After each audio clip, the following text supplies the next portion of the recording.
The paradox of assertiveness. Everybody knows about assertive communication. Everybody knows that, at least in theory, when you communicate assertively, it is very difficult to be taken advantage of. But at the same time, everybody understands how difficult it is to actually do this. But the reason it is difficult is based on a hallucination, a false idea that lives in everybody's brain. And in this video, we'll explain what that is and how to get rid of it. Spoiler alert, the more assertive you are, the more attractive you'll be. This requires that we define true assertiveness. Assertiveness means you plainly communicate what you will or won't do or will or won't accept. But it also leaves the other person with the absolute freedom to choose how to respond, to continue to deal with you, or to never see you again. Being assertive absolutely does not let you control the behavior of other people. All it does is allows you to express your truth as plainly and clearly and congruently as possible. And when we say truth, we mean the things you want, the things you like, and the things you don't want, and the things you don't like. The things you're willing to do, the things you're not willing to do, the things that are open for negotiation. So what is this hallucination, this deep fear that keeps us from being our true selves? A very common fear of abandonment. Everybody has a fear of abandonment to a certain degree. This stems from childhood. Between the years of 0 and about 3, everybody was absolutely helpless. And during that time, you expressed your truth the only way that you could, by screaming your head off. The problem was that didn't always work. Sometimes when you expressed yourself, a happy face came and took care of you. Sometimes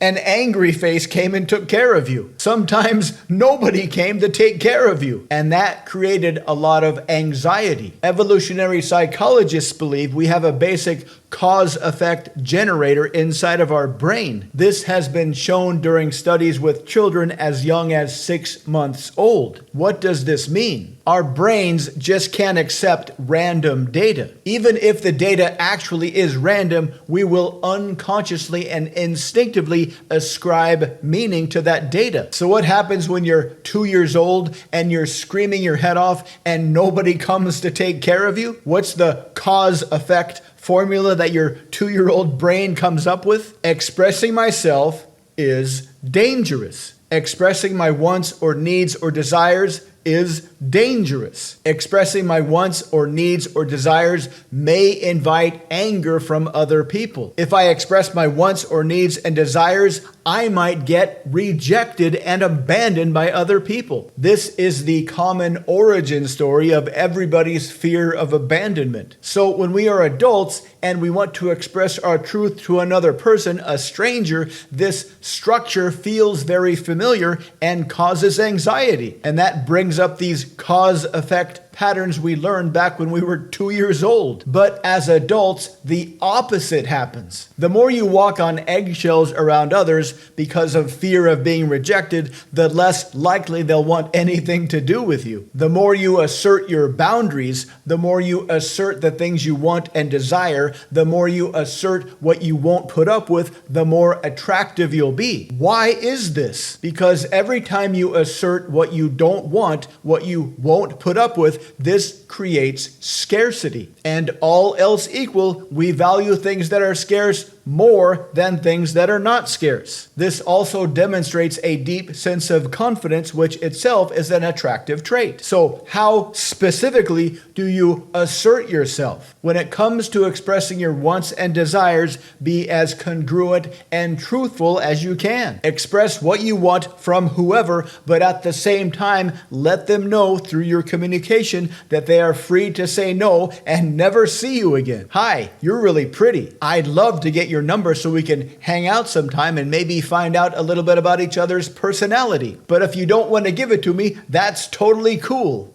What do you want to do? If you're in a relationship with somebody and they want you to do something that you're not willing to do, just say plainly and congruently, I'm not willing to do that. Hey, I know you want me to do X, but that's not something that I'm going to do. No matter what they say, just keep repeating a variation of that same sentence. I know, I understand. You'd really love it if I did X, but I'm not going to do X. If you want somebody else to stop a certain behavior, you have a choice. First, realize that you can't change the behavior of other people. Only they can choose to change their behavior. Next, you need to think long and hard about what will happen if they refuse to change their behavior. Will you stay with them or will you not stay with them? If it's a deal breaker, let them know. Hey, I really don't like it when you do X. I'm not sure if I can be in a relationship with somebody who does X. What do you want to do? This is definitely something that gets easier and better with practice. But with just a little bit of practice,